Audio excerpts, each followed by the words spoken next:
Here's another one from me, and then we'll get into some Facebook questions. But as far as financial, like I used to have that mentality where money was evil and all that stuff. When people have that mentality, but they want to have financial wealth, I mean, what kind of obstacle can that be, and how do you deal with something like that?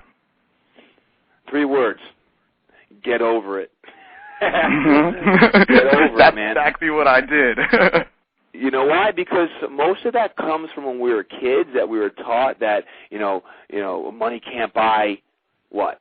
People say happiness. Right? So they start equating money with you can't buy happiness and everything else. And you're right, money can't buy happiness, but you know what? Money can certainly provide some opportunities for you to do things that you want to do. And I always say, it's not about the money that you make. Number one, it's about the money that you keep. And when you keep it, what can you do with it? Who are you giving to now? So, man, I want to make millions and millions of dollars a year, and I'll say that.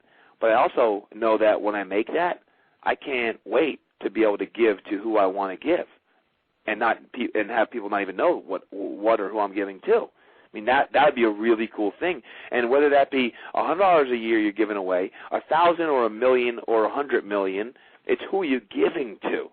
And again, I brought up the thing when I talk about financial form of wealth is tithing. I mean, tithing doesn't necessarily have to be the church; it could be the organizations. What are you giving away each year? So I think when people are like, well, they're scared of making money, or they're ingrained that money is not good, or it's the root of all evil. It's not.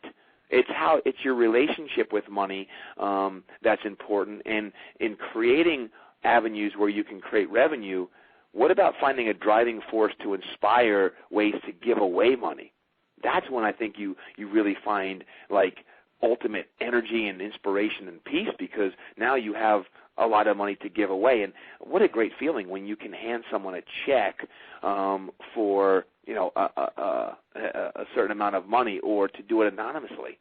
I mean, that's awesome. And to me, I think a lot of it's just changing the relationship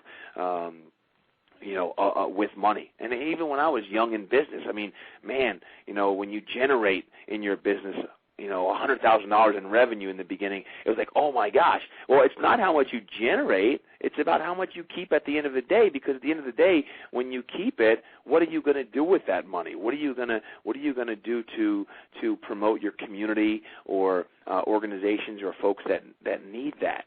So that's kind of my mindset, Sean, with money, and by all means, this is just my take on it, and I've learned from some great people about, from money. Heck, you have one of them on the phone right here with Wayne. I mean, Wayne was a member of the $1 Million Roundtable in the insurance industry, and has created, lots of wealth in his lifetime, but he's done great things with that, and he's helped lots of people. And I think, in many of the people that I've dealt with in my life, I've seen people make a lot of money. I've seen people blow a lot of money, and I've also seen people that have no money that have so much happiness.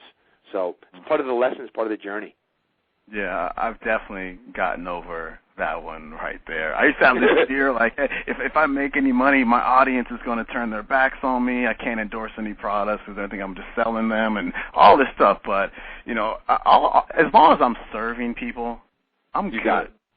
As long as my intentions are right, I'm good. I listen to this John DeMartini thing all the time, and he says, hey, if you serve 1 million people, you deserve to be a millionaire.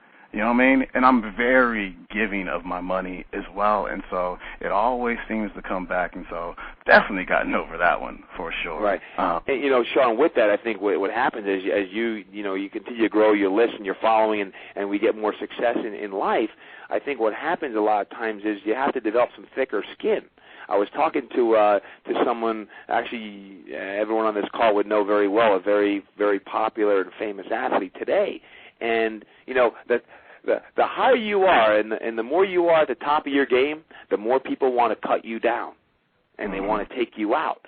So you have to develop thicker skin, and as long as you can look at yourself in the mirror every day and know that you've done your best, then that's what's important. And that might mean that you got your holy hour in the morning, you got your workout in, you did your best to be a leader that you want to be. But that comes with the territory, and then that's what we ask for. So great, and that's what it is.